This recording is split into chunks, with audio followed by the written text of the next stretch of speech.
Bonjour, pour cette nouvelle vidéo, je vais revenir sur quelques sujets que j'avais déjà traités, entre autres la Terre creuse, parce que j'ai l'impression que pour certains ça n'a pas été vraiment tout à fait compris.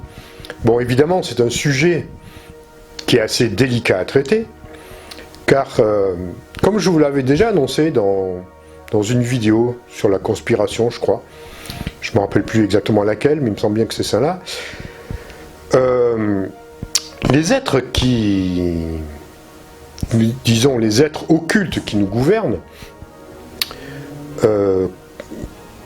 sont en train de créer la conspiration pour tuer la conspiration, en fait, on va dire. Donc, ils créent des idées complètement grotesques comme la Terre plate, et dans un but où, pour discréditer des personnes comme moi ou d'autres, hein, je peux parler qu'il n'y a pas que moi évidemment qui parle de ça, parce que ce sont des sujets qui sont traités déjà depuis un moment, mais voilà, qui vont traiter de la Terre creuse, et ça va être ridiculisé. Donc c'est envoyer des torpilles, hein, je vous avais déjà expliqué leur système. Et effectivement, là j'ai vu récemment par exemple qu'il y a National Geographic, qui est quelque chose de très bien, hein, enfin en tout cas en sciences officielles, qui fait un reportage sur la Terre creuse en mettant le parallèle platiste et Terre creuse, et creusiste on pourrait dire, j'en sais rien. Donc pour une fois de plus discréditer ceux qui ont quelque chose à dire de sensé à ce sujet-là. Alors évidemment on peut passer pour des farfelus, parce que on va dire ah ouais les platistes, la Terre elle est plate, on rigole. Évidemment on peut rigoler parce que il n'y a rien de plus grotesque. Mais si on veut parler de la Terre creuse, eh bien, on va être ridiculisé de la même manière. Alors que c'est quand même quelque chose qui existe, ce sont des théories qui existent depuis longtemps. On en parle dans la mythologie, on en parle dans beaucoup de recueils, on va dire. Et même Jules Verne en a parlé. Et croyez-moi, Jules Verne n'était que plus qu'un précurseur, hein, parce qu'il a révélé à peu près tout ce qu'on pouvait révéler à ce sujet-là. Hein. La Terre à la Lune, un voyage au centre de la Terre, évidemment. Enfin, bon. Évidemment, il y a aussi des scientifiques. Il y a un scientifique, j'avais vu un reportage à ce sujet-là, qui expliquait les erreurs, déjà, qu'il y a concernant la conception de la planète, de la Terre, les erreurs, et qui expliquait pourquoi elle ne pouvait être que creuse, comme une géode, hein, et où se situait le magma et les noyaux, enfin toutes ces choses-là. Bon, moi je suis absolument pas scientifique et je veux pas rentrer dans un débat de ce style. Moi je suis qu'un témoin de ce que j'ai pu vivre à travers des sorties hors du corps. Ça n'a rien de scientifique, enfin ça n'a rien de scientifique. Je suis pas scientifique, ça a sûrement des notions scientifiques, mais moi je ne les traiterai pas. Hein. De toute façon je ne veux pas rentrer dans un débat de cet ordre-là. Quoi qu'il en soit, pour comprendre un peu mieux la Terre creuse et ce qui réside en son centre, c'est sûr qu'il y a j'avais déjà expliqué, il y a plusieurs niveaux de vie sur différentes dimensions, sur différents plans. J'ai pu en approcher 3. Après ça m'a semblé beaucoup plus complexe. En tout cas, il me semble que c'était 3, parce que j'ai vraiment oublié maintenant. Enfin, j'ai oublié. Ça date, hein. Il date ce voyage-là, et j'en ai plus refait, en tout cas de manière consciente, depuis. Par contre, je sais qu'il s'est passé j'ai eu des relations avec les habitants de la Terre creuse, mais comme je vous l'ai déjà dit, ils ont tendance à occulter la mémoire. Enfin, tout ça, je vous en ai déjà parlé. Donc en fait, c'est simplement pour bien vous faire comprendre certains points. Ceux qui nous intéressent, c'est-à-dire les descendants de l'Atlantide, eux sont physico-éthériques. Ils sont encore de nature physique. On va dire physico-éthérique, c'est-à-dire que quand même quelque chose a changé en eux. en 12 000 ans, avec l'évolution, effectivement, il s'est passé beaucoup de choses. Mais en fait, ils sont carrément, moi je les estime comme étant humains à ce niveau-là.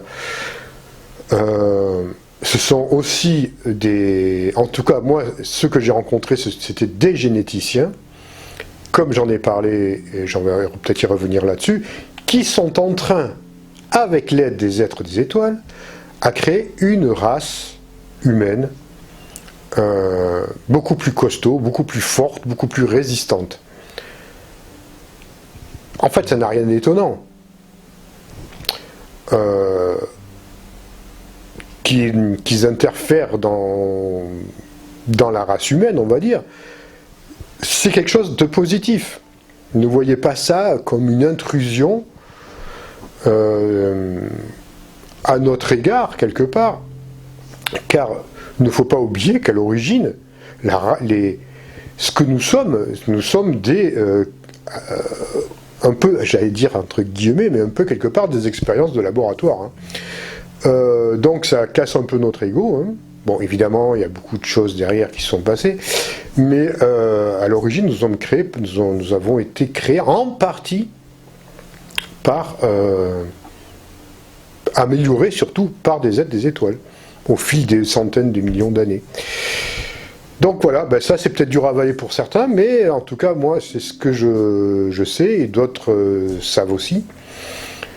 Donc voilà, nous sommes arrivés à un moment de notre évolution où ils sont en train d'améliorer la race humaine, hein, car elle est quand même fragile quelque part, et elle a été aussi empêchée d'évoluer, cette race, de se métamorphoser, car vous savez qu'il y a des races extraterrestres qui empêchent, qui brident un peu nos brins ADN, notre évolution. Bon, mais il y en a d'autres qui font l'effet inverse, qui nous aident aussi à ce niveau-là. Donc, c'est vrai, ça peut donner le vertige, ce genre d'expérience, mais moi j'ai pu le voir, hein, j'ai assisté, enfin, comme je vous l'ai déjà dit, j'ai été impliqué dans ces expériences d'hybridation. On verra ce que ça donne, hein, mais verrons bien ce que ça donne. De toute façon, il y a beaucoup de... la Terre est un laboratoire pour beaucoup de personnes. Alors, il y a un laboratoire pour certaines personnes qui sont positives et un laboratoire pour d'autres qui sont un peu moins, disons, qui pensent un peu plus à eux-mêmes. Mais ils se servent vraiment de ce vivier, on va dire, humain pour faire leur petite expérience. Donc ça, vous le savez, vous avez tous entendu parler des hybrides extraterrestres qui se font au cours des abductions, mais ça, je ne vais pas y revenir, vous connaissez, je pense, très bien ce sujet-là. Donc, il y a aussi... comment dire ? Donc, en fait, ces êtres, un jour, remonteront à la surface, il ne faut pas croire qu'ils vont rester entièrement bloqués en bas. Enfin, bloqués, ils ne sont pas bloqués, hein, parce qu'ils rentrent et ils sortent comme ils veulent. Ils ont une technologie qui est quasiment légale de certains êtres des étoiles. Donc pour eux, il n'y a aucun problème, ils sont en relation avec eux. Mais un jour ou l'autre, effectivement, le contact avec la surface se fera. De la même manière que le contact se fera sur Terre avec les êtres des étoiles, un contact officiel. Alors, évidemment, vous allez me dire quand ? Bah, moi, je ne peux pas vous donner de date. Hein. Je ne peux pas vous donner de date, c'est compliqué, ça dépend de la prise de conscience qu'il y aura chez l'homme. Alors, en ce moment, on vit quand même une période que je trouve particulièrement dure, quelque part. Hein. À vivre, même sur un plan individuel, je ne parle pas forcément sur un plan collectif. Je ne sais pas ce que vous en pensez, je ne sais pas comment vous vivez ces moments-là en ce moment, de quelle manière vous percevez les choses, mais moi je vois dans mon entourage, hein, quand même, pour une catégorie de personnes, en tout cas d'un certain âge, c'est assez dur. C'est assez dur ce qui se passe. On transmute, on doit purifier nos karmas, on doit s'éthériser quelque part, mais ça se fait pas forcément dans la douceur, hein, parce que on fait sortir beaucoup de choses. Hein. Il y a beaucoup de choses qui s'élèvent et il faut les purifier. Donc les purifier, on fait comme on peut, hein. C'est pas évident, tous les jours. Ça peut passer par tout un tas de choses. Et moi je constate, même pour ma part, que c'est pas forcément si évident que ça. On traverse des périodes que quelque part on se passerait bien de revivre, quoi, en tout cas, ou de moins de vivre. On aimerait un petit peu plus de coolitude, on va dire, hein. Enfin. Donc vous me direz, hein, dans les commentaires si tout va bien pour vous, tant mieux, mais je me rends compte que pour certains, vous me direz, hein, si c'est pas un peu difficile. Donc c'est pour ça qu'il faut quand même essayer de pas trop avoir peur, hein, parce que l'air de rien, il y a aussi les êtres qui veulent pas qu'on évolue, qui nous envoient tout un tas de choses bien négatives, hein, pour nous maintenir dans la peur, dans la crainte, dans l'illusion, dans cette matrice qui est hyper angoissante, hein. Ça on peut le dire, hein. Enfin, voilà, faut être quand même lucide à ce niveau-là. La vie est peut-être belle, mais en tout cas, ce qu'on nous en fait voir, ce qu'on nous fait vivre, et ce qu'on vit en pleine conscience aussi, car quelque part, enfin, nous sommes aussi les acteurs de ça, hein. On n'est pas que des victimes, hein. Je l'ai déjà dit, hein, tout ça. C'est quand même, bon, c'est quand même pas si facile que ça en ce moment. Comment dire, le soleil réapparaîtra, après la pluie vient le beau temps, quoi qu'il en soit, ça ira mieux. Mais ça me fait justement penser, je ressens ça en tout cas, ça me réveille, en tout cas, ça me fait revenir des mémoires Atlante, en tout cas, des derniers instants de l'Atlantide. C'est ce qui se passait. Il y avait, je dis pas qu'il va se passer la même chose, mais il y avait ce genre de tension, ce genre de pression, même ce genre d'angoisse, quelque chose de très pesant, très lourd, au dernier moment avant que l'Atlantide se fasse tout péter, quoi, hein. Il y avait quelque chose de ça, et je ressens quelque chose de similaire quand même, hein. Donc je dis, ok, accrochons-nous, prudence quand même, même si je pense que l'on va passer au-dessus, qu'on va arriver à transmuter tout ça, il faut quand même continuer à faire le chemin, hein. Voilà, on est quand même dans une période très très chaude, je vais dire, il faut encore s'accrocher, voilà. Je ne dis pas que tout est gagné non plus, et je ne dis pas que tout est perdu, mais pas du tout. Tout n'est pas perdu évidemment, mais que je vous dis, je ressens quand même ces tensions-là qui me font penser à ces instants où la tension en Atlantide était à son summum. Et c'est ce que je ressens actuellement sur Terre. Donc prudence quand même. Sans vouloir vous inquiéter ou vous affoler. Je ne veux pas vous affoler, c'est pas le but, hein. Mais il faut garder la lucidité, garder l'ancrage et faire beaucoup de pratiques. Alors effectivement, j'ai dit que j'allais dans ma région, ça se passera uniquement à proximité de chez moi. Je vais organiser des mercredis, ça sera des mercredis en tout cas, ou des soirées, on verra, hein, de pratiques de méditation, des pratiques qui vont travailler les chakras, qui vont travailler tout ce qui est nos émotions, pour essayer de transcender tout ça et faire en sorte que ça se passe bien pour tout le monde. Donc on se réunira. Pour ceux qui sont proches de ma région, vous pourrez me contacter, hein. J'ai déjà laissé quelques infos sur mon site internet, et puis je vous dirai exactement, parce qu'il faut que je mette ça au point, quelle date ça se fera, à quelle heure ça se fera et dans quelles conditions. Mais quoi qu'il en soit, j'ai toute une série de pratiques qui sont vraiment pour notre époque, pour le moment actuel, pour tout ce qui est très présent, et qui pourront nous aider à passer le cap, hein, du moins à passer ces moments-là en pleine conscience et un peu plus de sérénité. Voilà, donc ça c'est dit. Alors, qu'est-ce que je pourrais vous dire d'autre? effectivement, là-haut, les aides des étoiles se bougent, hein, ça s'active. Hein. Ça s'active pas mal. Ils sont en train de réactiver des groupes, des personnes qui étaient inactives jusqu'à présent. Donc on est en train de réactiver, de remettre en surface. Il va se passer quelque chose. Voilà ce que je veux dire. Ça bouge beaucoup. Je ne sais pas si vous sentez le message que je veux vous transmettre actuellement. C'est que ça s'active dans tous les sens. En bas, en haut, partout. Qu'est-ce que je peux vous dire d'autre? Ça, c'est parce que j'ai pu les voir dans l'astral aussi. Hein. J'ai vu des personnes qui me sont proches là-haut, qui sont en train de mettre les choses au point. Et quand j'ai eu le contact dans l'astral avec ce que j'appelle mes maîtres ou mes guides, j'ai senti quand même que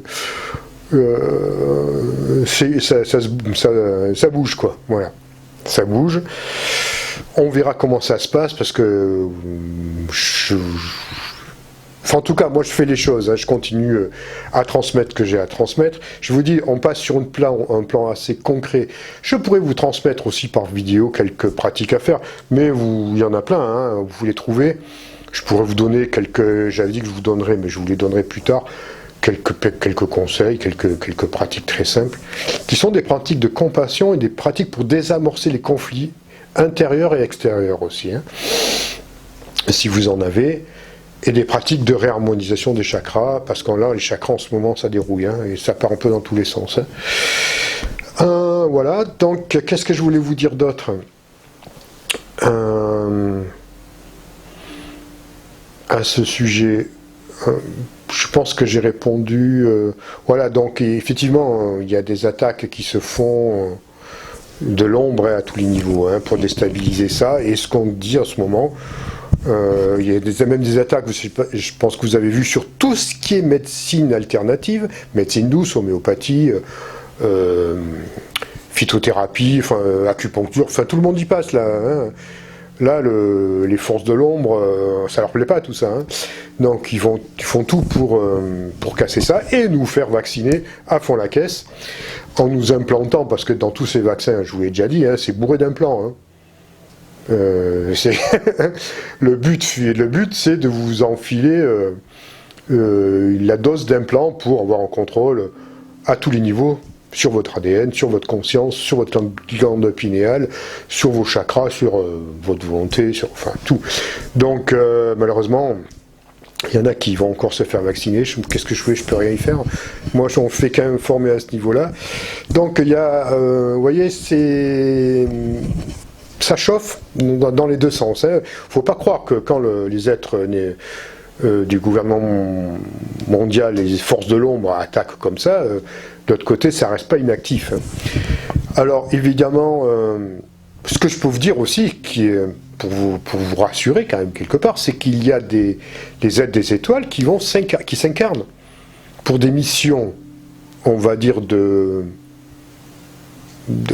oui, on va dire pour contrebalancer l'action des actions négatives, des êtres qui vont s'incarner pour ne serait-ce qu'une semaine ou quelques jours, hein, dans des missions bien particulières qui vont s'incarner dans les plus hautes instances mondiales des branches du gouvernement mondial. Voilà. Donc moi je tiens pas ce rôle-là. Hein.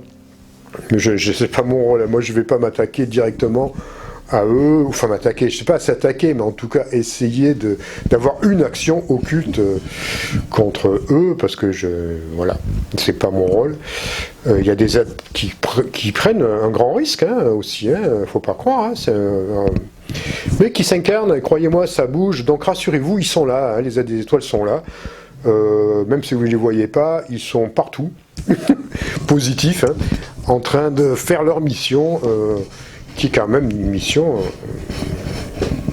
très forte, très puissante pour apporter leur énergie et leur lumière dans l'ombre, justement.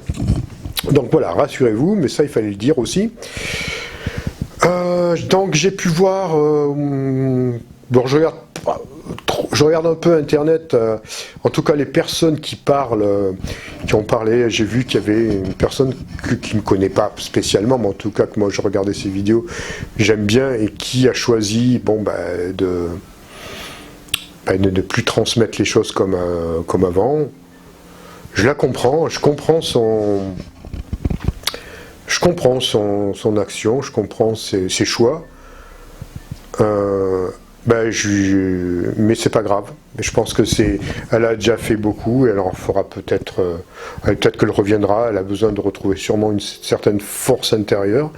Et je la comprends parce que bon, moi c'est pas le cas encore, mais ça pourrait très bien, je pourrais très bien aussi avoir besoin de prendre un peu plus de recul par rapport à certaines choses. Et c'est vrai que les attaques sur YouTube, par exemple, ça touche quand même, hein, des fois. Hein. On a beau être costaud, je comprends que ça puisse mettre à bas, en tout cas par terre, certaines personnes qui sont peut-être un petit peu plus fragiles, on va dire, quelque part. Et c'est pas une faiblesse. Hein. Mais en tout cas, voilà, je comprends que ça puisse toucher, et puis que certaines personnes parlent un peu moins, ou aient plus envie, en tout cas pour l'instant, de dire les choses comme... même si c'était des personnes, même si ce sont des personnes qui ont une énorme lumière en elles et qui ont apporté, en tout cas à un moment donné, beaucoup. Donc voilà, bon, enfin là c'était une petite parenthèse que je voulais dire.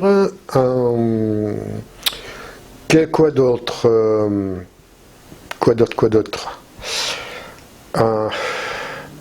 Bon, moi je pense que le printemps va arriver. Il est temps que maintenant aussi ils arrêtent de toucher au climat, hein, et qu'on ait enfin du beau temps, parce qu'il ne faut pas croire, hein, le système ARP, n'est-ce pas, qui est plus qu'un projet qui marche. Hein, là, les climats détraqués, faut pas croire. Hein, ils y sont aussi pour beaucoup. Et moi, c'est vrai qu'on aimerait avoir un peu plus de soleil. Bon, enfin, ça c'est plus un peu sous le ton de la plaisanterie quand même, bien que il y a quand même un côté sérieux quand même là-dedans.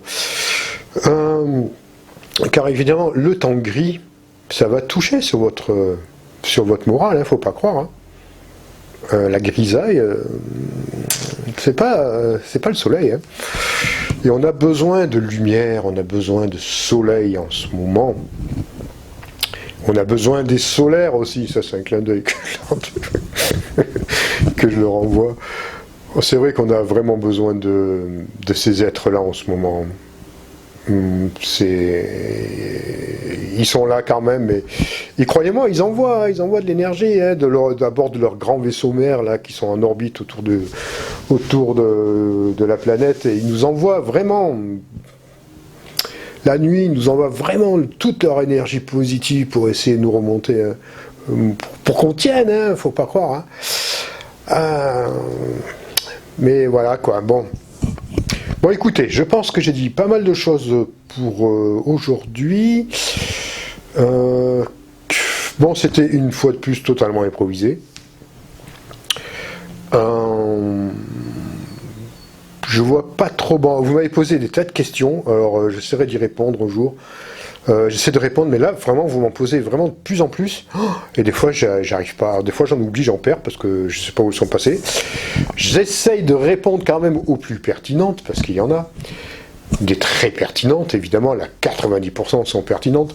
Et il y a un petit pourcentage qui est un petit peu léger. Réfléchissez quand même quand vous me posez des questions, parce que déjà, vous avez la plupart du temps la réponse en vous. Et puis des fois, écoutez... je ne peux pas répondre à des questions qui sont parfois un petit peu borderline, on va dire. Donc, voilà. Mais en général, j'essaie de répondre encore. Je peux encore répondre à peu près à toutes. Mais c'est vrai que vous êtes de plus en plus nombreux à me regarder. Et vous êtes de plus en plus nombreux à me poser des milliers de questions. Et je sais qu'un jour, j'aurai du mal à... Je pourrais peut-être pas répondre à tous. Hein. Donc, mais pour l'instant, je peux encore. Voilà, donc c'est ce que j'avais à dire. Je cherche d'autres choses. Ouais, non, j'ai quelques seuls conseils que j'ai à vous donner, c'est aller vous balader dans la nature. C'est vachement important en ce moment. Et allez, quand il fera jour, quand il fera chaud, que ça sera le printemps, l'été, allez vous balader dans la nature la nuit. C'est important. C'est vachement important ce que je vous dis. Ça a son importance d'aller vous balader la nuit. À la pleine lune ou pas à la pleine lune, peu importe. C'est bien la pleine lune aussi. Mais allez vous balader la nuit quand il fera chaud. Prenez le temps l'été, les week-ends, d'aller moi jusqu'à 3h du matin, vous voyez. Ça serait parfait. Et vous allez voir ce qui se passera. Voilà, bon, j'arrête là. J'espère que cette vidéo vous aura quand même un peu intéressé. Et puis, bon, comme toujours, hein, si vous n'êtes pas abonné, abonnez-vous. Je crois que c'est en bas, je crois que c'est là qu'il y a un petit truc là où on clique pour s'abonner et activer la petite cloche des notifications. Partagez les vidéos. Et puis quoi d'autre, puis voilà, puis c'est tout. Hein. Qu'est-ce que je voulais vous dire? Je vous retrouverai très bientôt. J'ai une idée là, je voulais filmer aussi en extérieur, mais il fait une fois de plus, il fait un temps épouvantable, et pourtant on est dans le sud de la France. Mais j'ai une petite idée, je vais faire un petit reportage bientôt. Voilà, donc c'est tout. Je vous retrouverai très bientôt pour une prochaine vidéo. Voilà. Au revoir, bye bye.